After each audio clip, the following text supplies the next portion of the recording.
All right, all right. Happy Monday night. Welcome back into Sports Prophet TV. I am Cooper, aka the Sports Prophet.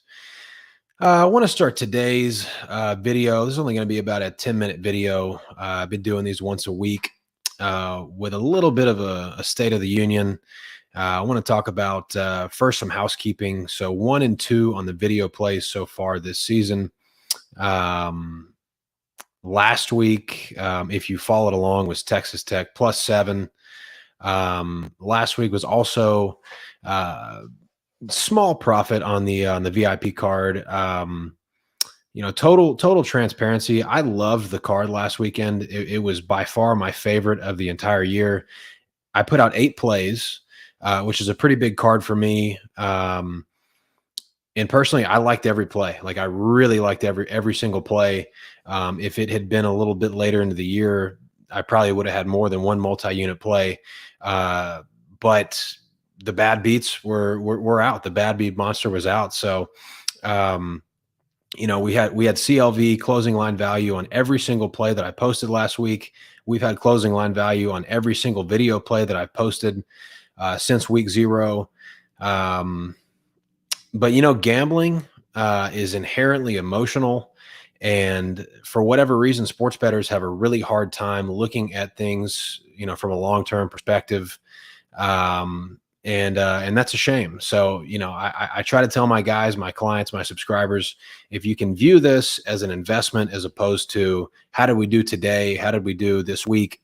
And keep your eye on the prize and try to stay even keel. You're going to have a lot more fun doing this. And it'll be a lot more rewarding if you'll just trust the process. And, I know, CLV closing line value doesn't win bets and nobody's really cares about CLV, if you're not cashing big and having huge weekends, but it'll come, it's coming. There's a reason that, I've had the results that I've had 4 years running and I'm equally as confident that the results will come this year, and it's only a matter of time. So we're going to keep putting out some good plays, and already got 4 plays posted for subscribers this week.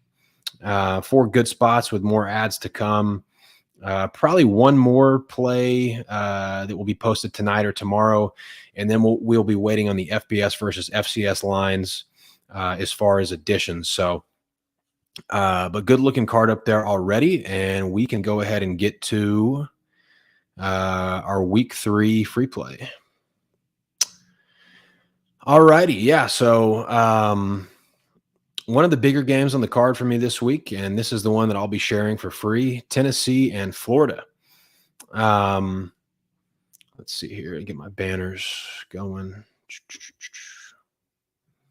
Okay. So, Tennessee last year was, arguably the surprise of college football. Josh Heupel has a great offensive system there. He was able to get talent there pretty quickly, but their team looks a lot different this year. Hendon Hooker's gone to the NFL.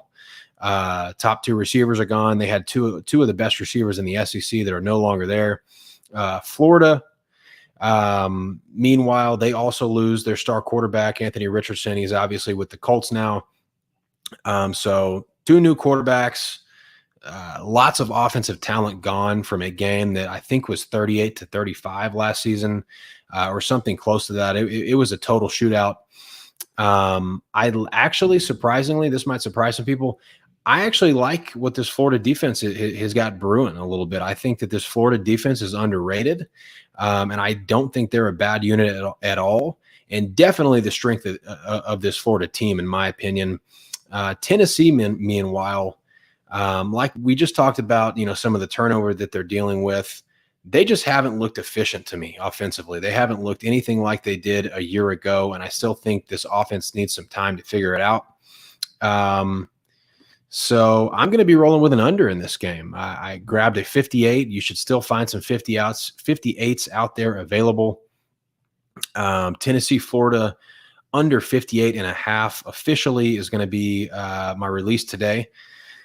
And I think it's a great spot. I make this number a lot closer to probably 54.5 in my opinion. I just don't think the markets have adjusted for The turnover that both of these offenses, in particular Tennessee, has seen.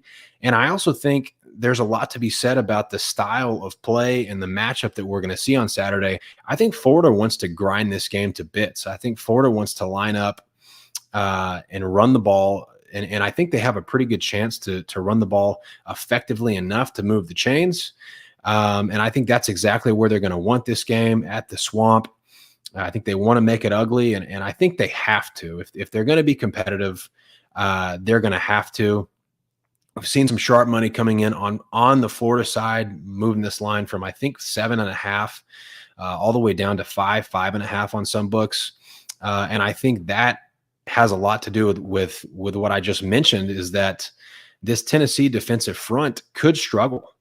And I'll tell you what, if Florida can get the ground game going here, they're going to have them where they want them. They're probably going to hang in this game, but ultimately I think it's going to be a slog. I think this game has the makings to be potentially pretty ugly. And again, I think the market is looking at this Tennessee team and Josh Heupel and just thinking the points are automatically going to come. But, every year is a new year. That's been evident for me personally watching Tennessee the first couple weeks of the season. They just haven't looked like the Tennessee of last year. Florida on the offensive side of things is pretty ugly. One of the maybe one of the worst offenses in the SEC. Graham Mertz doesn't really impress me by any means. Not a real hot take there, but yeah. So jumping on this now, I would go ahead and jump on it if I were you. Hopefully the bad beats can go ahead and leave us. No more crazy bad beats like we saw from Texas Tech +7 last week. That was pretty silly. So, but it happens, and it's going to happen more than once this year. So that's why you have to trust the process and do things the right way and make sure you're following bankroll management. But that's my free play for this week. If you want my full card for the weekend, like I said, I post my plays on Sunday, Monday, and Tuesday because I want to get out ahead of these lines and get my clients the best opportunity to win. And that is, of course, at thesportsprofit.com. And I hope everybody has a great week, and I'll see you back next week.